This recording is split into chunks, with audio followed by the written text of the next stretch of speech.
प्यार से इन्हें आंटी जान कहते हैं, ये हमारी फैमिली फ्रेंड है? अच्छा आप ही जानता है आपको।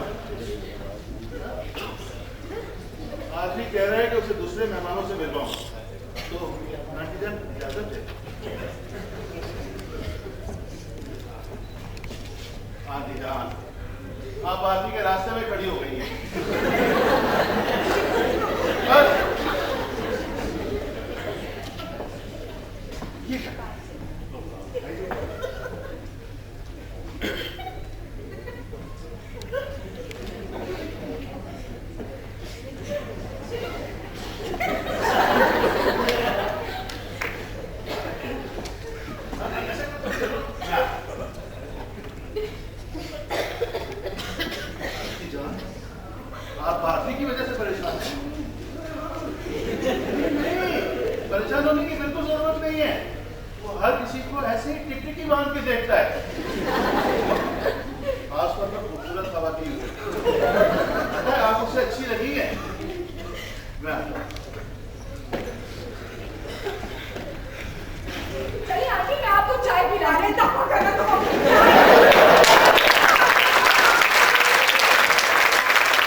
ये अलीगढ़ सेकंड एडिशन। पता है क्या, हमने जो मेहमानों पर अपनी धाक बिठाई है ना, तो अतिया उसकी तारीफ करना चाहती है ना? क्या ये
जी जी, आप तशरीफ रखिए।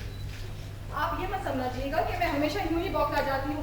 वो असल में वो अजी नहीं, मुझे नर्स ने बता दिया था आप अपने भाई को लेकर जरा परेशान हैं।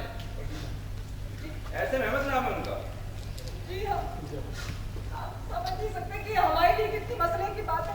मैं जानता हूँ मरीज के रवायत के लिए कोई मसला आसान नहीं होता। आप मुझे ये बताइए कि आप कितने अरसे से अपनी भाई के हरकत और सच्चाई में फर्क महसूस कर रही हैं? उस रोज से जिस रोज मम्मी का इंतकाल हुआ और मैं और मेरी बेटी मरियम इस्लामाबाद से यहाँ अहमद के पास रहने आ गए, मुझे तो पहले रोज ही पता चल गया था कि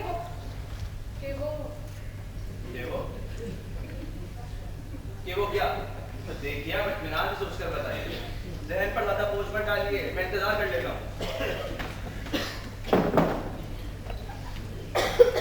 डॉक्टर साहब, मैं जो आपको बात बताऊंगी वो आप किसी से कहेंगे तो नहीं ना?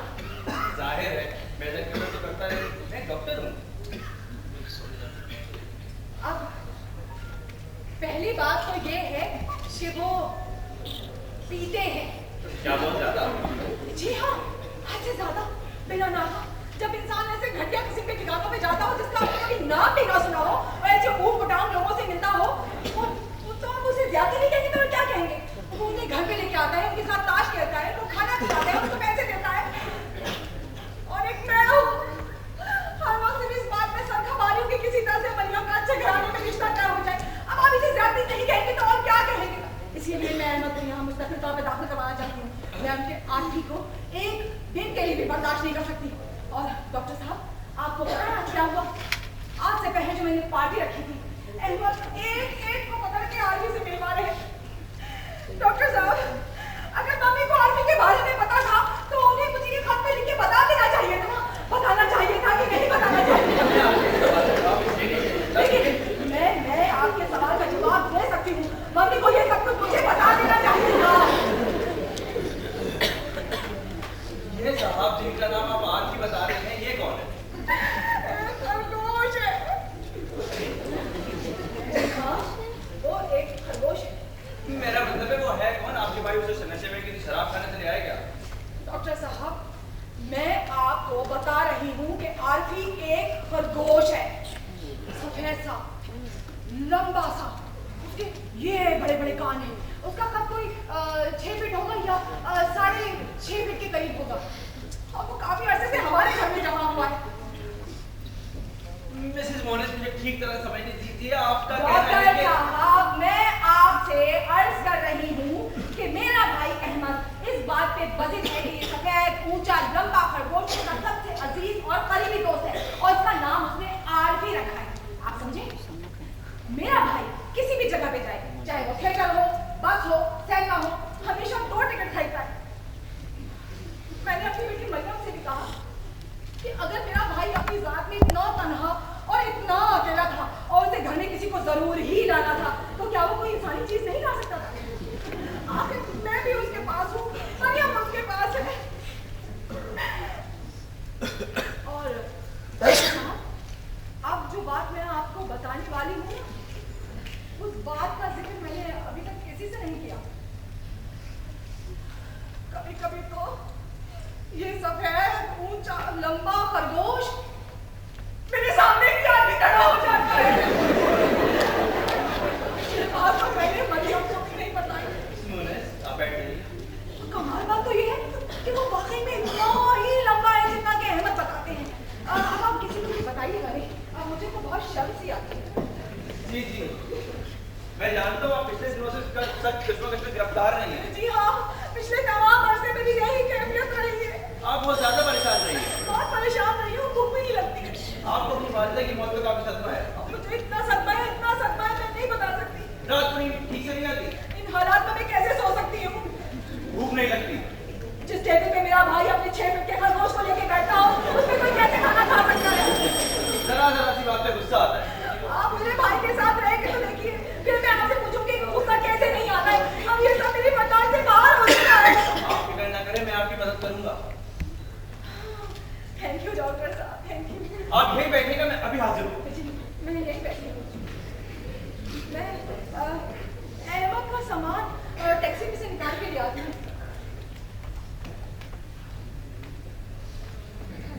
मैं मुसलसल घंटी बजाए जा रहा हूँ, कोई जवाब क्यों नहीं देता? बजा बजा कर थक गया हूँ। मिसेस मोनेस, वली मोहम्मद खतरे की घंटी बजा दो।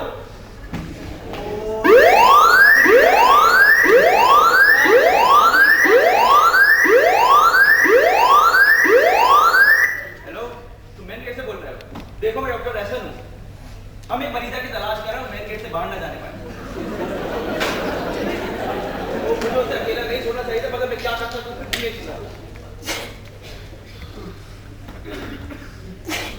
तुम अभी हमारा कौन सा कमरा खाली है? वेस्ट ब्लॉक में कमरा नंबर 13 खाली है। तुम फौरन वहाँ पहुँचाओ, उतनी देर में मैं नुस्खा तैयार कर दूँ। लेकिन डॉक्टर मैं तो सोच भी नहीं सकती थी कि उस औरत को इलाज की जरूरत है। वो तो कह रही थी इलाज के लिए उसका भाई यहाँ है।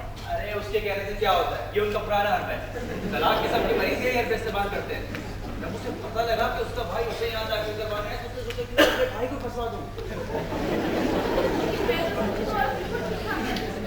मैंने वली मोहम्मद से आपके सामने उसके भाई को कमरा नंबर 13 में भिजवा दिया। तुमने वली मोहम्मद से उसके भाई को 13 नंबर कमरे पे पहुँचाया। तेरा अब ये मजाक रहने दो। नहीं डॉक्टर, मैं सच कह रही हूँ। तुम सच कह रही हो? सॉरी डॉक्टर, मुझसे बहुत बड़ी गलती हो गई। मैं वाकई बहुत शर्मिंदा हूँ।